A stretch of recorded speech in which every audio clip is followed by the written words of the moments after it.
Okay, welcome everyone. I know I said that I wouldn't be doing these live streams for a little while, but hey, I'm rather unpredictable. That's a very good reason why you should subscribe to this channel, or or why you should register yourself on our mailing list so we can notify you.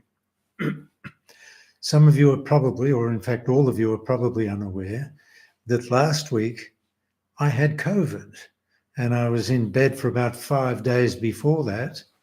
And I got out of bed to do that live stream. So that's that. Okay, so the live stream today will be fairly brief, or at least I hope so. I'm going to begin by telling you a very, very interesting and somewhat intriguing story. At least that's how it seemed to me. Last week, while I was lying in bed with COVID, I watched a YouTube documentary on turtles. Yes, turtles. And I'd never really looked into turtles that much in my past. I didn't know much about them, but it was fascinating. I found it fascinating watching this video on turtles. It was a 1 hour, I think, a 1 hour documentary. But what I discovered was, first of all, turtles are just amazing creatures. I consider them very beautiful. But here's the real thing. They've been around for millions of years, literally. They were here at the time of the dinosaurs, and they've been here ever since in many different forms and varieties of turtle all over the world. Some are very small. Some are very, very impressively large with these beautiful, beautiful shells, protective shells on their back. Now, how is it possible for turtles to survive millions of years? Well, the answer I've already alluded to is they were able to evolve over time. They were able to evolve and develop this incredibly hard turtle shell that offered them incredibly good protection. So whenever they were in danger or threat, they just withdraw and they're fine. And their predator soon gives up. So turtles have been surviving all these years, and it really comes down to one word: evolution. It's such an incredibly impressive example of adapting through evolution in order to survive.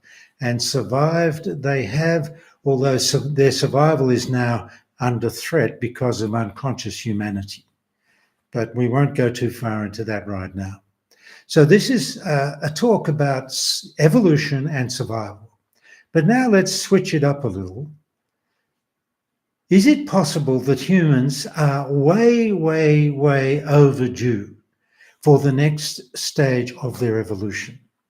And if there is to be another stage of evolution for humans, for humanity, what is that going to be? Do we humans have to grow a big shell on our backs? Well, no, we don't have to do that. Do we have to grow really big teeth so we can attack and kill people? No, we don't have to do that. So what is the next stage of human evolution? And what happens if we fail at this time to manage that transition towards that evolution? So it's very, very, very clear to me. The next stage of human evolution is awakening. And heaven help us if we fail. That's all I can say. Awakening out of the mind, realizing the dream that we've been lost in for so many centuries, recognizing how the mind works, how the ego works, and bringing the dream into full conscious awareness. What is the dream I've been caught in? How did I get caught in that dream? What pulled me out of presence? Who am I when I'm caught in the dream? How do I keep myself in the dream? What do I need to let go of to come out of the dream? And what else is needed for me to come out of the dream and enter the next stage of human evolution, which is a full and deep and fundamental shift from the world of the mind to the world of now. That is the next stage of human evolution. And we're very, very close. I don't think there's ever been so many teachers teaching the same thing: awakening, presence, enlightenment. And of course, I'm one of them, and I've been teaching for the past 40 years on this topic since my own awakenings. So all I can do is reveal the way that was revealed to me, to share the teaching that I consider was given to me, to share with you. That's all I can do. But the rest of it is up to you, and the rest of it is up to every human living on planet Earth. Now, what's really interesting is in our personal journey, some of us won't even get even the slightest hint of awakening or the possibility of awakening. We'll have zero interest in awakening as long as we're lost in a happy dream. So it seems to me that it's only when our dream becomes so difficult, so miserable, so hard, because of all the limiting beliefs, because of all the repressed feelings, all the judgments, all the way we lose ourselves in others, not to mention the ego's influence upon us, moment to moment.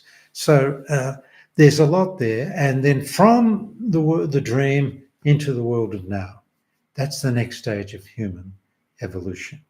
And I encourage everyone viewing this to really commit themselves to that evolution occurring within themselves.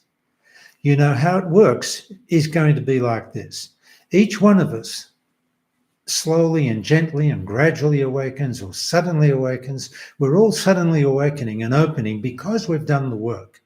We've followed the 2 steps. We've brought the dream to consciousness. Now we know how to come out of the dream and become present until we become fundamentally established in presence.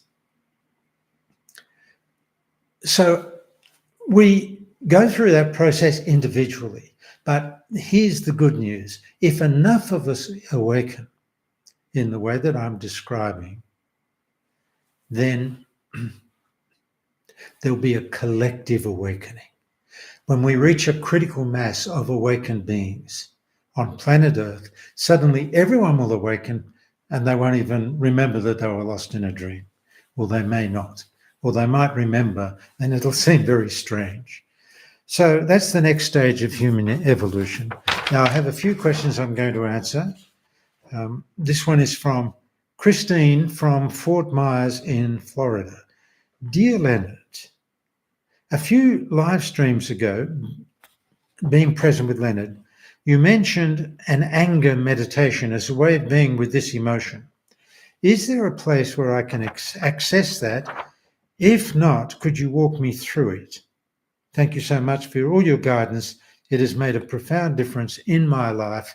Blessings from Christine. Okay, so the first thing I'll say is, yes, I've spoken about the anger meditation many, many times. I've described it. I've demonstrated it. We've been through group experiences of the anger meditation. And the anger meditation can be extremely exciting and liberating. And it can liberate the energy of anger from being repressed within you. So where exactly that is in all the different videos or audios, I'm not exactly sure. I will ask Jim, who works for our office, does a great job. I'll ask Jim to find the best thing for you, and he'll send it to you. Another place where I know the anger meditation is on our Awaken Now app. In fact, many of my meditations are on that app. So you could always join the app and become a member of the app.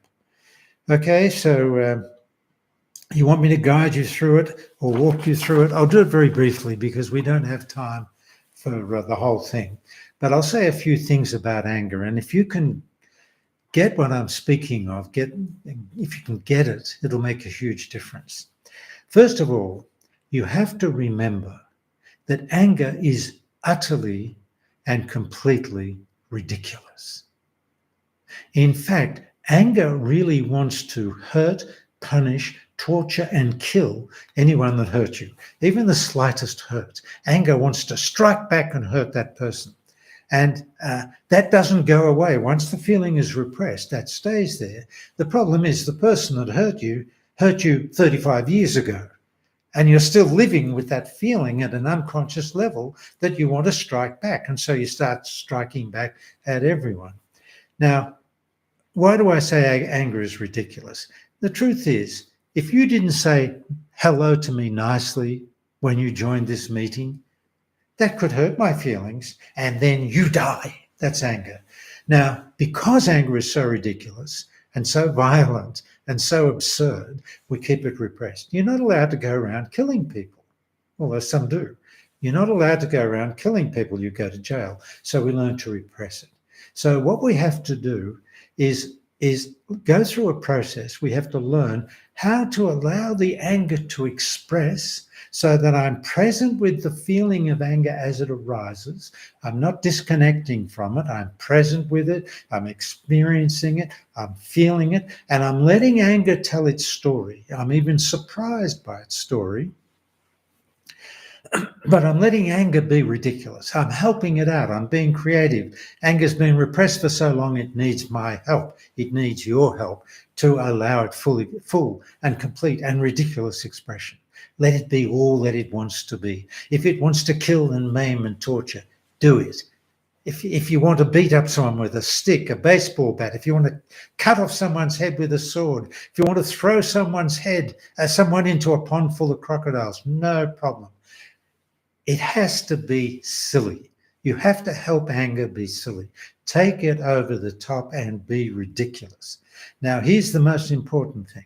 I'm not suggesting that you should ever, ever, ever direct your anger to another human being or animal or tree. No, tree is okay. Tree doesn't mind. But an animal or a human, you don't express the anger to them. It has nothing to do with anybody else. It's all coming from your childhood, from your past, from past hurt experiences. So you have to find a way of allowing the anger to be completely outrageous, kill and maim and torture and all of that, and cussing and swearing, all of that. Go for it, folks. Enjoy yourself. But if you don't finish up laughing, you haven't hit the right note. How do you know you hit anger's right note? You start laughing because you recognize how ridiculous anger is. And then you'll no longer want to repress it. You'll express it, but in a responsible way. So if anger's triggered, say during the day, and you get home and you're still feeling the anger, you go, say it was your boss that triggered your anger, or your husband or your wife or your children, go to your room quietly by yourself. Preferably no one can hear you, and kill all of them 3 times in 3 creative, absurd, fun ways. Now, if you find yourself believing in what anger is expressing, then that's not going to work. You have to master the 2 dimensions at the same time. On the one hand, I'm a very angry, crazy, stupid man allowing all this anger to express through me. On the other hand, I'm an eternal being, witnessing the whole funny play as it flows through me, as it opens up and expresses through me. You have to be able to master those 2 dimensions at the same time. I'm present with the anger, I'm feeling the anger, I'm experiencing the anger, I'm allowing the anger to express fully, completely, ridiculously. I start laughing. That's about it. But I don't believe one word anger is saying because I know it's all from the past. I will conclude by saying this.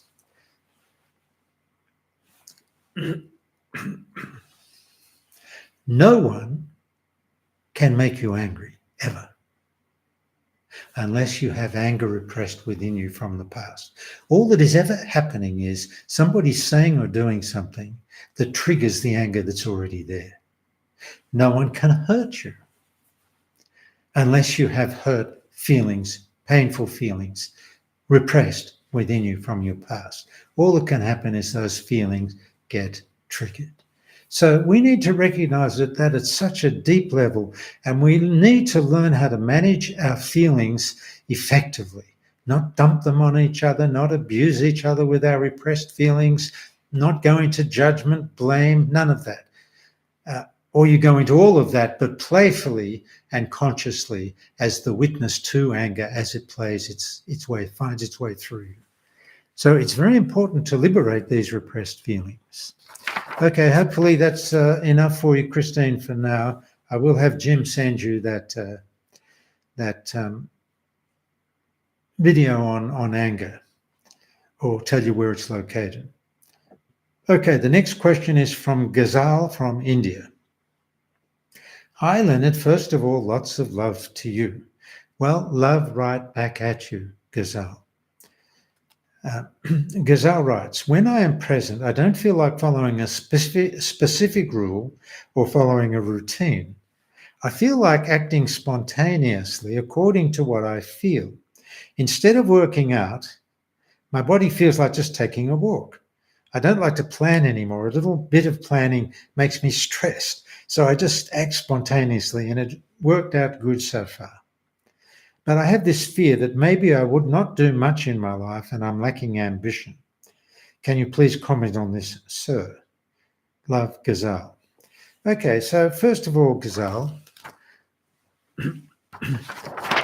I totally and completely can relate to what you're writing. Of course, when you're present, you want to act spontaneously. You're not in your mind. You're not in the past or future. You're in the present moment.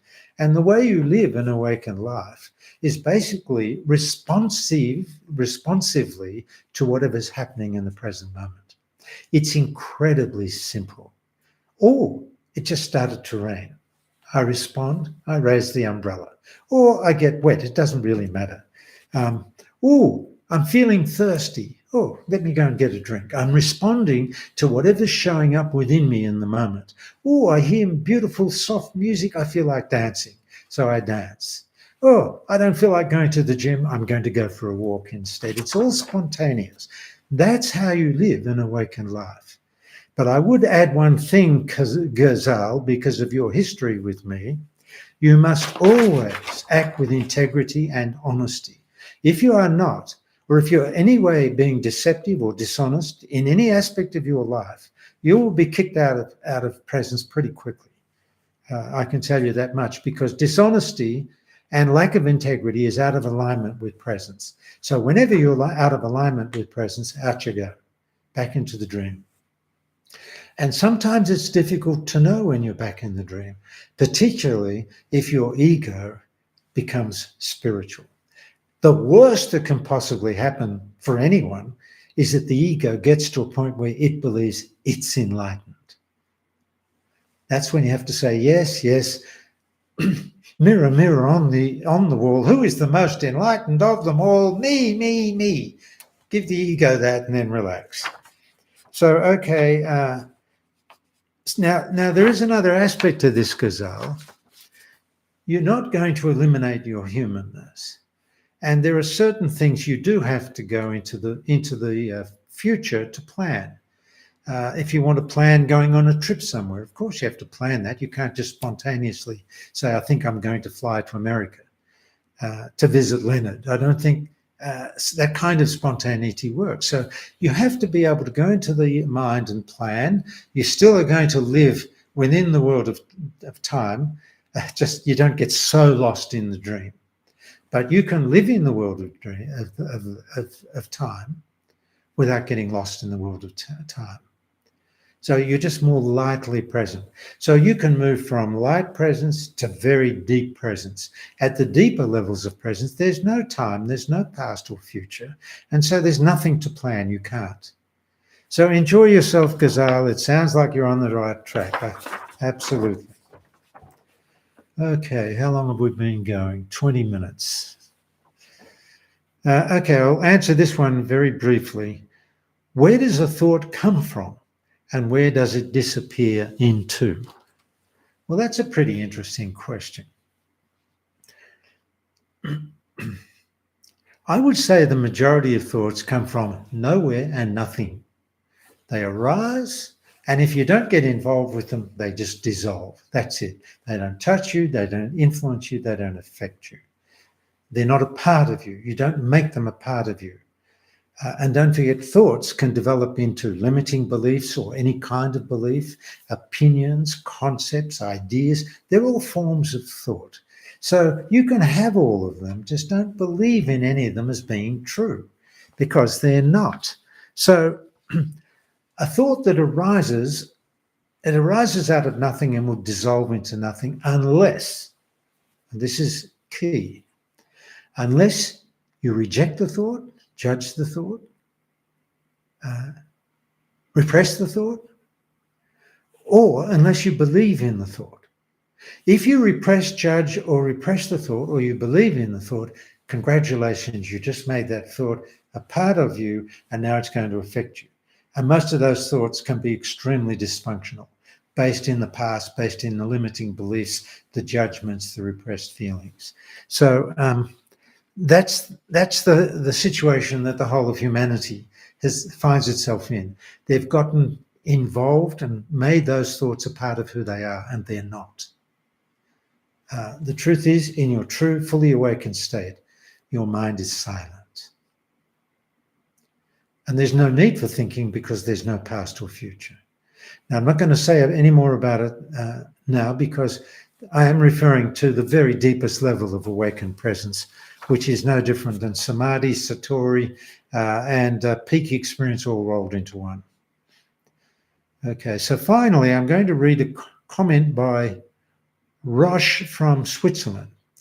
Sometimes we receive comments from people, and it's nice to share them with people, with you. So, comment by Roche from Switzerland. Dear Leonard, I am watching your YouTube videos frequently and want to thank you wholeheartedly for your teachings. Indeed, I am grateful to having found your channel and feel a deep loving connection to you and your honest, authentic, and heartwarming way. Well, that's so sweet. Thank you, Roche from Switzerland. So one big vielen Dank, in brackets, thank you, from the heart of Switzerland, and may many gods bless you. Best wishes, Roche. Well, same to you, and may many gods bless you. Even though there's only one God, we can have as many gods that want to bless us as possible. Okay. So, and now there's this moment. You can let go of everything I said because it's all past. You can let go of anticipating what I might say next because that's all future. The truth is, I don't know. I can't remember what I said before, even a minute ago, and I can't imagine what to say because there is no future. So I'm just here. And I am an invitation for you to just be here. And you can be an invitation to others to just be here. The most powerful invitation that you can be is just by being present. Even without speaking a word, just your presence will attract people into presence. They might not know what it is initially, but they will feel attracted. All right.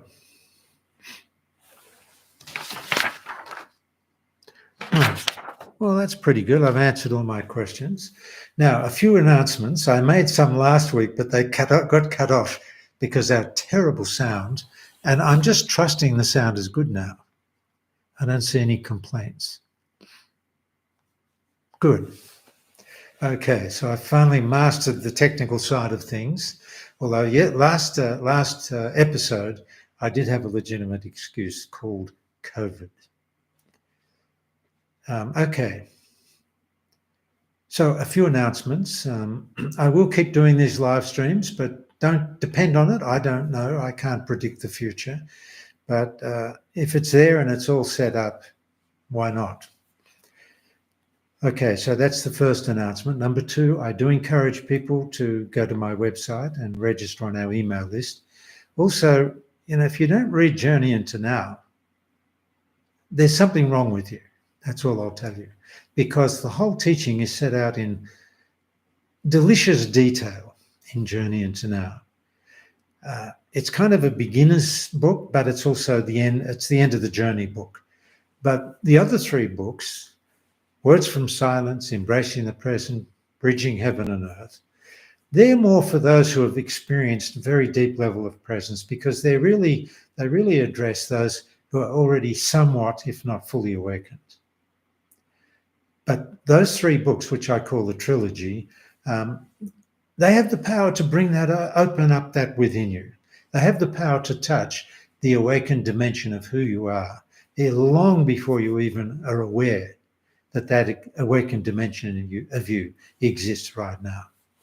So I recommend reading my books and getting involved in this teaching. This is not about me. This is about the awakening of human consciousness. It's as simple as that. It's not even about you. It's about the awakening of human consciousness. But we need you, I need you to awaken, so you become a part of the awakening of human consciousness. Every moment you're present, ripples of light. So the final announcement I'd like to say is that I've been out of action because of COVID for about 2.5 years. I haven't run a live event for 2.5 years. But I'm about to change that and run my next live retreat. It's a 7-day retreat in Provence, France. We've made it, in my view, extremely affordable, but I would love to see you there and for us to engage at an entirely different level, because the retreat is actually called Heaven on Earth in Provence, and that's exactly what you're going to experience. I'm not going to give you a refund if you don't experience it, but there's a high likelihood you just might. You'll certainly experience the very deepest levels of presence and oneness. But if Heaven on Earth opens up for you, trust me, you'll know. Okay, so all of that information is on my website. It's on my Facebook posts. If you're not my friend on Facebook, why not? You might as well be. But of course, everything I say is it's with a grain of salt, because you're all free beings. You can all do whatever you want. And I have no attachment to outcome. However, it would be lovely to see you there, and it would be lovely for us all to deepen more and more into a conscious living community of awakened beings. Okay, so having said that, I will now wish you blessings, many blessings. May your journey of awakening become more and more beautiful, more and more intense, and may you find your way home extremely quickly. Okay, so that's enough for today. I love you all, and I'm going to end it now. So bye-bye.